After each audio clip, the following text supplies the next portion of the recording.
Happy to begin. So I begin, of course, by acknowledging the Bunurong people of the Kulin Nations. I pay my respect to the elders past and present. In acknowledging the traditional owners of the land, it's an important thing that we do at the start of important meetings like we're having today. It's part of a changing relationship that we have with Aboriginal people in Victoria and in Australia. We've actually got a really long way to go, but I'm proud of what Labor is doing to change that relationship through treaty, through truth-telling, federally through a voice to Parliament. These are important ways that we can change a relationship that hasn't been done right for more than 2 centuries. And we cannot, as a community, actually move forward together without righting some of these wrongs. It holds every one of us back, not just the Aboriginal community. So I hope that people recognise that Labor recognises this and we're going to do something about it, and we're doing something about it. To the organisers of this afternoon, Sentil, Grace, Bob, I really thank you. I thank everybody who's a councillor here, our mayor, and also everyone in attendance, most importantly.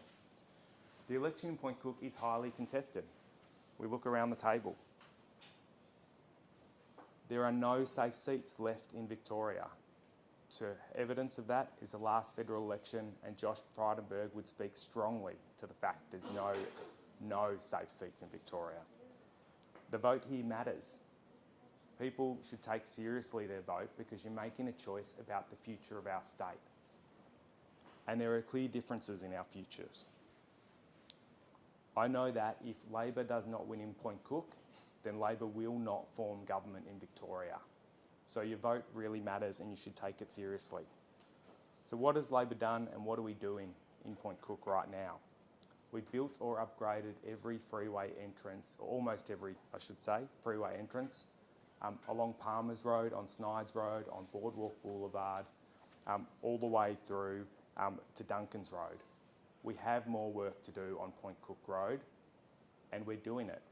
At the intersections of Snides Road and Point Cook Road, we're putting in traffic lights. At the intersection, if we're elected, of Point Cook Road and Central Avenue, we'll be doing the same and extending the Central Avenue all the way through to Point Cook Road intersection. Our plans are realistic and also properly costed. Labor has built schools across the electorate: Homestead, Featherbrook, Saltwater. We've funded schools across the electorate: Alamanda, Warringah Park. We have plans for more schools. Labor is expanding Werribee Zoo and planting 500,000 trees across the west. This is important, and we've done 100,000 already, because it's not just about greening the west and improving our environment. It's about having pride in where we live. People want to have pride in where they live. They want to be able to show their friends and their family that this is a great place to be because people choose to live here. I've chosen to live here. Labor's building 12,000 homes across the state for people who need them. Labor's doubling the capacity of the emergency department at Werribee to see 25,000 extra patients per year. And this year we're introducing a GP-partnered urgent care clinics.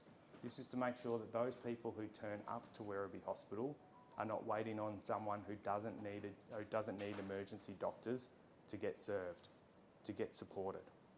We're building a Point Cook Community Hospital just over the road from here. Labor is getting rid of every single level crossing on the Werribee line so we can run more services. We've already run 60 more services. We've upgraded every station along in the Point Cook area. Ooh, I'm going to skip a whole bunch of great stuff we're doing. So a little bit about me then, and a little bit why I'm involved in politics. So I live in Point Cook with my partner and my young son. We bought a house in Point Cook. We're committed. We chose to live here, and we decided to live here because my family is largely in the west and in Geelong. I got involved in politics for 3 reasons. Firstly, as a teenager, volunteering, I should say, in the disability sector pre-NDIS. I saw that those people whose life chances were not improved unless government improved it. I grew up in the Kennett era, another Liberal government. Both my parents' jobs were at risk, and I went to bed at night worrying about our future. We shouldn't have that. We don't want to have that again. Thirdly, I worked as a casual cleaner in one of my first jobs at the MCG, picking up the meat pies and the chips after the match. Well, I saw what happened to the casual workers there. Thank you so much, Matthew. Okay. Sorry. The election, of course, is important. The election is very important. The Liberals won't deliver, and no one else can deliver. So I thank you for your time. And of course, Matthew.